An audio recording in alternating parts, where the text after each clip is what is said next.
अस्सलामुअलैकुम, वेलकम है आप सभी का इस नई वीडियो में। तो ये वीडियो आप सभी के लिए बहुत ही ज़्यादा इंपॉर्टेंट रहने वाला है। इस वीडियो में मैं आपके साथ एक और नई रिक्रूटमेंट नोटिफिकेशन लेकर आया हूँ। ये रिक्रूटमेंट नोटिफिकेशन आपकी इंडिया पोस्ट की तरफ से आई है, जिसमें 20,000 के प्लस पोस्टर्स की एडवर्टीजमेंट इशू करी गई है। इनमें जो सिलेक्शन रहेगी वो आपको मेरिट के बेस पे रहेगी, यानी कि 10th के मार्क्स के बेस पे रहेगी। इसमें आपको कोई भी एग्जाम, कोई भी वाइवा, कुछ भी आपका नहीं होगा। जस्ट आपको 10th के मार्क्स के बेस पे सिलेक्शन इसमें हो जाएगी। अगर आपका मिनिमम 10th पास है, मैक्सिमम जो भी क्वालिफिकेशन है, कोई इशू नहीं है, और आपकी एज 18 है, तो आप इन पोस्टर्स के लिए एलिजिबल हैं। याद रखना 25,000 के प्लस वैकेंसीज हैं पूरे ऑल ओवर इंडिया के लिए। इसका नोटिफिकेशन यहाँ पे ऑफिशियल शेड्यूल आ चुका है। इस वीडियो में मैं आपके साथ इसी के बारे में डिटेल में बात करूंगा। ये वीडियो इंपॉर्टेंट रहेगा, इस वीडियो को एंड तक देख लेना। चैनल को भी सब्सक्राइब कर देना, व्हाट्सएप और टेलीग्राम ग्रुप ज्वाइन कर लेना, लिंक डिस्क्रिप्शन में आपको मिल जाएगी। तो चलिए वीडियो को शुरू कर ले। तो देख लेते हैं यहाँ पे इंडिया पोस्ट जीडीएस की इस रिक्रूटमेंट नोटिफिकेशन के बारे में। तो आपको स्क्रीन पे ये वाला नोटिफिकेशन देखने को मिल रहा होगा। काफी बड़ा नोटिफिकेशन है, एक एक करके हम सारी चीजें आपको समझाते जाएंगे। पहले आप इस नोटिफिकेशन को देखो। ये नोटिफिकेशन आपकी इंडिया पोस्ट की तरफ से आई है। जीडीएस यानी कि ग्राम डाक सेवक की यहाँ पे आपको शेड्यूल 2 हमारा जुलाई सेशन का आ चुका है, जिसमें हर साल आपको 25-30 हज़ार पोस्टर्स हर साल देखने को मिलती हैं। तो इसमें हमारा दूसरा शेड्यूल जो जुलाई पे एक नोटिफिकेशन हमारी जनवरी में आई थी और एक हमारी जुलाई सेशन की आई है। इसमें आपका जो प्रोसीजर है, आइए हम एक एक करके आपको समझाते हैं। तो स्क्रीन पे आपको नोटिफिकेशन देखने को मिल रही होगी। Notification number 17/12/2026। डेट आप देख सकते हैं 20 अगस्त को इस नोटिफिकेशन को इशू किया गया। इसमें अगर आप देख लोगे, online applications are invited from the eligible candidates to fill up vacant posters of ग्राम डाक सेवक, दैट इज बीपीएम, इनके ब्रांच पोस्ट मास्टर। उसके बाद असिस्टेंट ब्रांच पोस्ट मास्टर। यहाँ पे आपका दो टाइप की वैकेंसीज इसमें रहेगी। तो जो सीटें पहले वैकेंट रही हैं, तो वो उनको अब यहाँ पे इस वाले शेड्यूल में फिल किया जाएगा।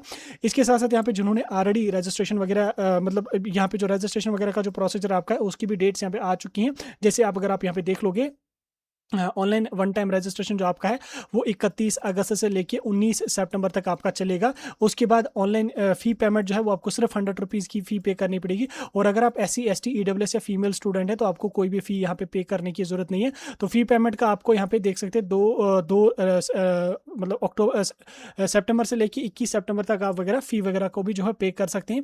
करेक्शन वगैरह कोई करना होगा उसको 23 सितंबर से लेके 24 सितंबर, यानी कि 2 दिन तक आपका करेक्शन विंडो यहाँ पे ओपन हो जाएगा। ठीक है, इस तरीके से आपका ये वाला शेड्यूल यहाँ पे रहने वाला है। 31 अगस्त से आपका रजिस्ट्रेशन का प्रोसेस यहाँ पे चलने वाला है। ठीक, इसमें हम अगर एक एक करके बात करेंगे, ये जो पोस्ट्स हमारी रहेंगी ये इंडिया पोस्ट में रहेंगी। जैसे ब्रांच पोस्ट मास्टर की बात करेंगे, तो ये एक टाइप की पोस्ट होती है ब्रांच पोस्ट मास्टर, जो मतलब डाक वगैरह लेते हैं, जो भी डाक वगैरह आते हैं बाई इंडिया पोस्ट। एक तो होता है वो डिलीवरी, जो पार्सल वगैरह होते हैं वो अलग होते हैं, वो तो प्राइवेट होती है।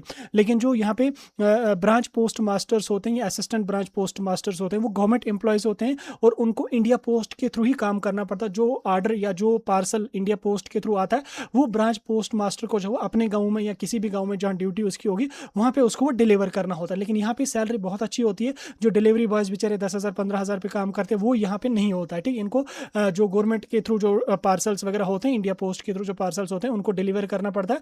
जिस जिसके पास होगा वहां पे आपको लेने पड़ते हैं। उसके बाद असिस्टेंट ब्रांच पोस्ट मास्टर की अगर मैं बात करूँ, तो इनका जो जॉब प्रोफाइल होता है, ये यूजुअली अपने मतलब क्या कहते हैं इसको, ऑफिस का काम ही मैक्सिमम इसमें होता है। बाकी ओवरऑल इनका यहाँ पे डाक वगैरह के रिलेटेड ही यहाँ पे आपका होता है। उसके बाद डाक सेवक वगैरह भी इसमें एक वैकेंसी है, तो इस चीज़ को आप यहाँ पे देख सकते हैं। ठीक, तो यहाँ पे सैलरी की अगर हम बात करेंगे, देखो अगर हम ब्रांच पोस्ट मास्टर की बात करेंगे, तो इसमें जो सैलरी आपकी रहेगी वो 12,000 से लेके 29,380 तक आपकी सैलरी यहाँ पे जाएगी। यानी कि 12 से 30,000 तक आपको सैलरी इसमें रहेगी।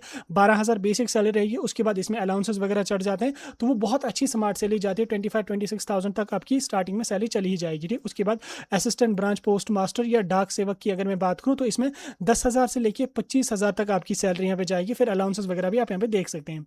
एज लिमिट की अगर मैं बात करूँ, तो एज मिनिमम आपकी 18 साल की एज होनी चाहिए और मैक्सिमम आपकी 40 साल की एज होनी चाहिए, तो आप इसमें यहाँ पे एलिजिबल हैं। ठीक, क्वालिफिकेशन की अगर मैं बात करूँ, वो आपको आगे चल के मैं बताऊंगा।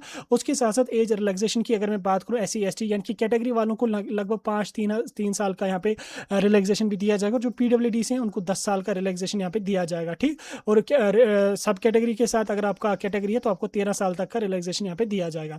एजुकेशन क्वालिफिकेशन की अगर मैं बात करूँ, तो एजुकेशन क्वालिफिकेशन आपका 10th यहाँ पे रहने वाला, तो मिनिमम आपका 10th होना चाहिए। तो आपने किसी भी बोर्ड से, किसी भी स्टेट, किसी भी यूनियन टेरिटरी से पास किया है, तो आप यहाँ पे इसमें जा सकते हैं।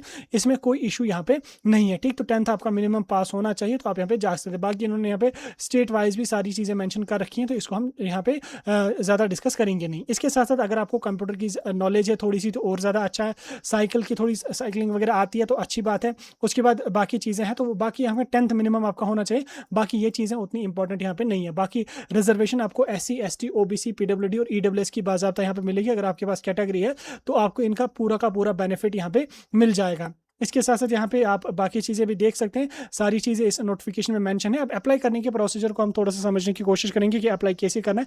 देखो, अप्लाई करने के लिए आपको ऑनलाइन अपना फॉर्म भरना पड़ेगा। इंडिया पोस्ट की जो GDS रिक्रूटमेंट का जो पोर्टल है, जिसका लिंक यहाँ पे दिया हुआ है, आपको मैं हाईलाइट करके भी दिखा देता हूँ।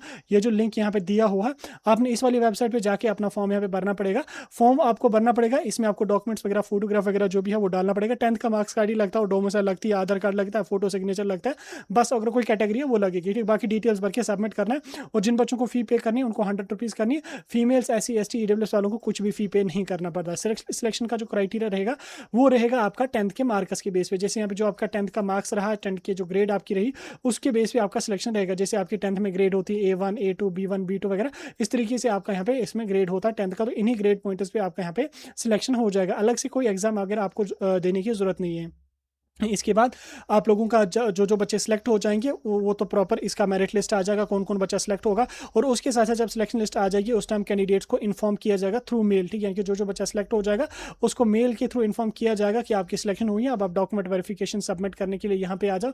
जो भी आपको पोस्ट ऑफिस होगा वहाँ पे डॉक्यूमेंट्स अपने वेरीफाई करवाने पड़ेंगे। बाकी प्रॉपर इसका लिस्ट भी यहाँ पे आ जाता है। तो इस तरीके से ये वाली रिक्रूटमेंट आपकी रहने वाली है, जो मैंने आपको समझा दी। इस चीज़ के रिगार्डिंग कोई डाउट है आप मुझे कमेंट्स में बता सकते हैं। अब देखना, एक चीज़ याद रखना, ये 10th के मार्क्स के बेस पे तो ऑब्वियसली कट ऑफ बहुत ज़्यादा हाई होता है, तो उस चीज़ को कंसिडर